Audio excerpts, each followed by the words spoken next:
Star Citizen is a game heavily invested in choice, in keeping you aware of your surroundings and equipment, and guiding you through systemic gameplay. Throughout the years, the studio has succeeded and failed on pushing these points, but the worst failure they've had in the game, in my opinion, was 3.6 hover mode. It was so off base that it was soon removed from the game entirely. I'd like to explain why hover mode did not fit Star Citizen and why it was good to scrap it, and then I'll introduce you to its replacement coming soon and explain why it's much better for the game and its players. This video is the July exclusive for all of my supporters. If you aren't a supporter yet, join Patreon or YouTube as a channel member to get exclusive videos every month and gain access to the existing archive. Thank you for supporting my Tomato Talks.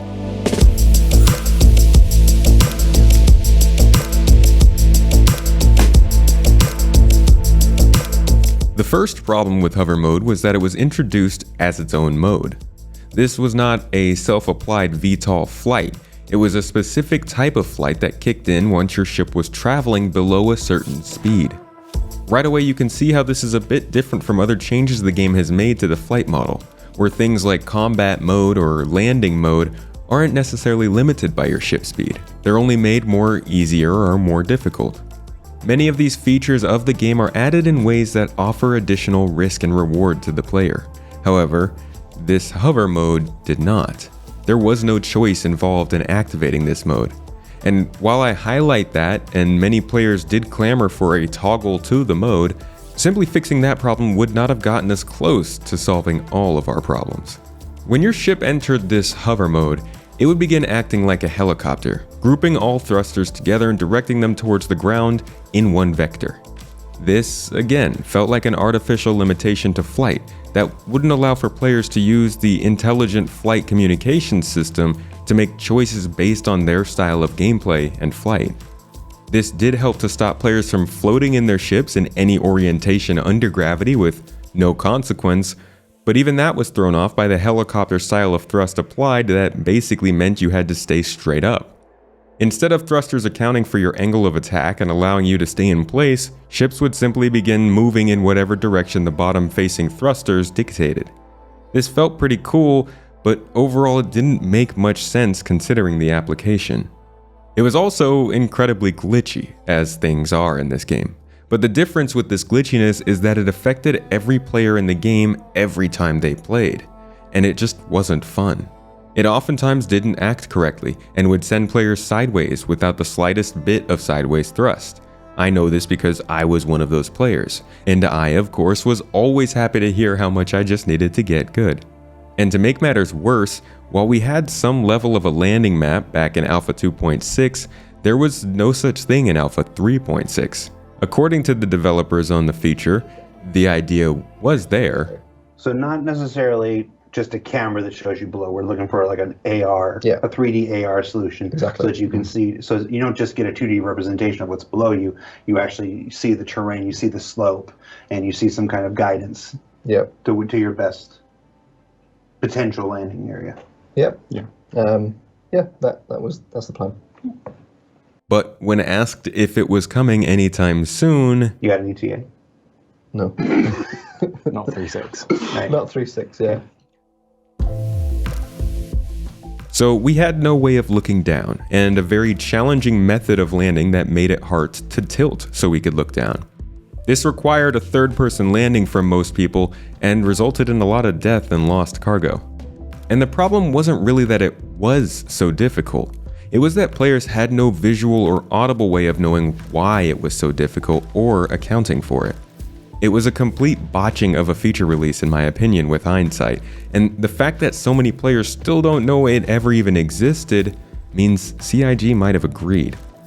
They actually had the ideas forming around a better alternative back during this period of time. Like maybe we could do something where you go back to the old flight system where you kind of hover there, but your thrusters like burn out and fail in like 20 seconds or something. That would be more reasonable than going back to what we had. than trying to use all your maneuvering thrusters to keep you perfectly still. Exactly. And you're like that, okay.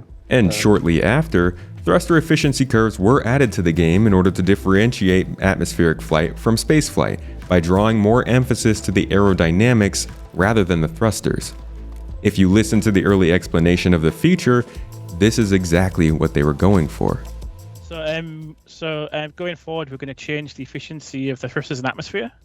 So they're going to be more reliant on the aerodynamics of the ship, and that's going to make the ship's VTOL thrusters, for example, much more critical to their kind of atmosphere flight. So that's kind of more where that's kind of more the direction we're going, where it's going to feel like the aerodynamics are more important, and it's the thrusters that are struggling to keep the ship up. However, an answer given in 2022, just a couple months before this video's release, leads me to believe that the feature release did not get them to where they want, and more still needs to be done. Listen in. So it's probably worth explaining. So at the moment, we have aero surfaces on these ships, but it doesn't fly like a plane. So they're still driven by the thrusters, but we do change them based on the planet they're on. So they do lose some power in atmosphere, but the thrusters to generate the performance in space have to be a certain strengths.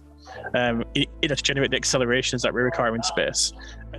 So this implementation was only partially successful. It didn't quite give the emphasis to the aerodynamics that the devs wanted, and it also didn't utilize control surfaces for a better feedback system. But on top of that, it also didn't provide any audible or visual explanation for any differences in the flight model due to thruster efficiency. There was still a major component missing, something we are still waiting for a full implementation on now: the heat system. And in this same talk, just seconds later, this is actually confirmed.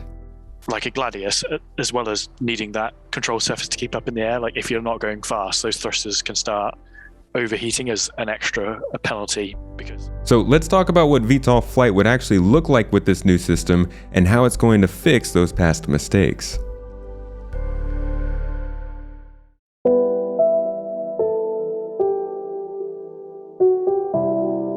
Heat is only part of this VTOL system, but it is a very important part. In Alpha 3.5, the heat and degradation system was added to Star Citizen. It's been in the game ever since, slightly affecting your thrusters. You may not know that though, because the only time you're ever really made aware of it is when you boost. While I feel it is good to let that heat system run in the background and degrade over vast amounts of time, I also think there should be easy ways for players' attention to be drawn to it so that they understand it's there. That's why the heat system is being redone with the implementation of resource management, which is also the introduction of engineering gameplay. Another thing we can look at when all the stuff Richard's talked about is heat. We don't really use heat at the moment because the way heat works in our game is not how we want it to work long term, and this is something with a resource system that is being entirely redone. While we don't know the details of how heat is being redone, we do know it will have a bigger role in our ship flight model. For instance, the new system sounds like it will incorporate more of the guidelines surrounding thrusters. Looking at the thruster design spec from 2017, which does still have some intent in common with the current game, we can see that main thrusters are meant for continuous, medium output thrust, including things like retro thrusters and VTOL thrusters, while maneuvering thrusters are meant for quick bursts of high output thrust for high accelerative movement. The idea behind this has always been to emphasize each ship for specific scenarios and situations, like planetary landings. And as a sim, Star Citizen continues to incorporate these ideas to an extent. Listen here. In reality, you could just upend your Gladius like that and balance it on its main thrusters.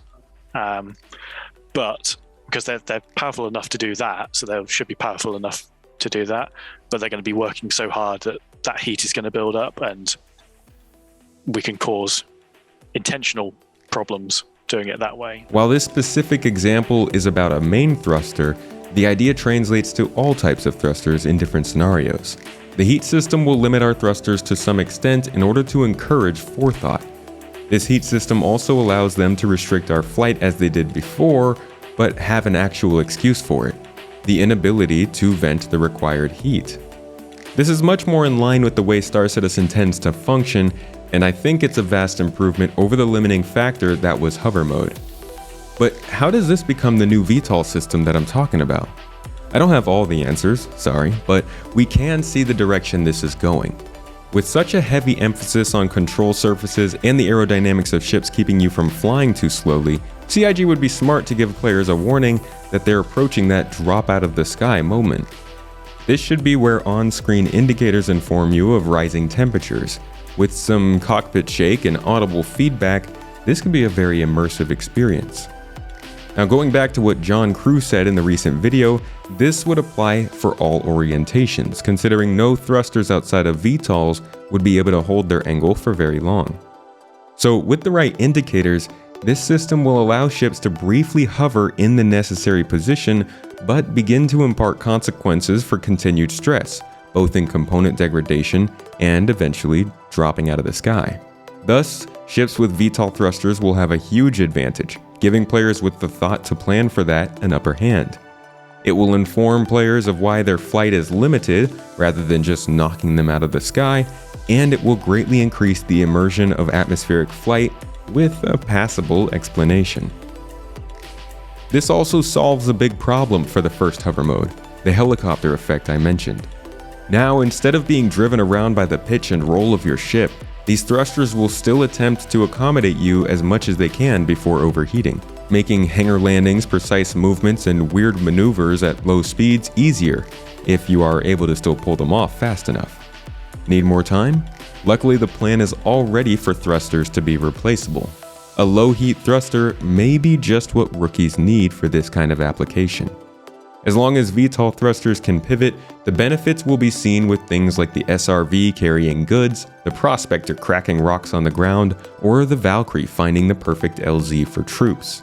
And I'm excited to see what other ships can take advantage of a system like this as we progress forward.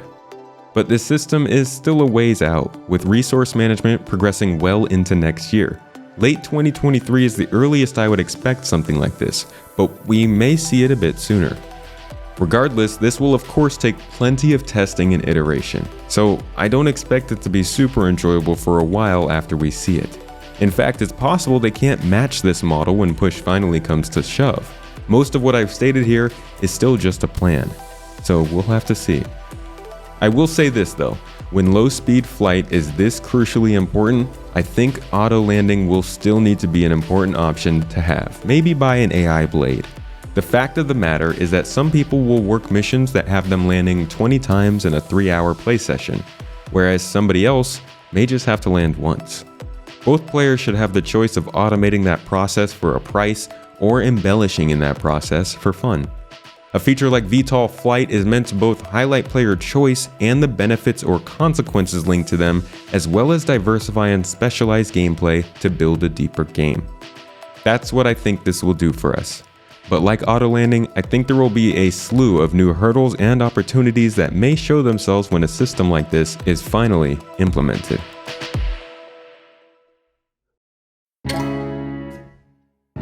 I'd like to thank you for watching this video all the way through. These are the kinds of videos I love to make, and while they didn't do as well publicly, I'm happy to offer them as a timed exclusive for all of my supporters. If you'd like to see more videos like this when they're released, you can sign up for Patreon or as a YouTube channel member down below. And if you'd like to get more involved in the game and the community, consider checking us out on Discord.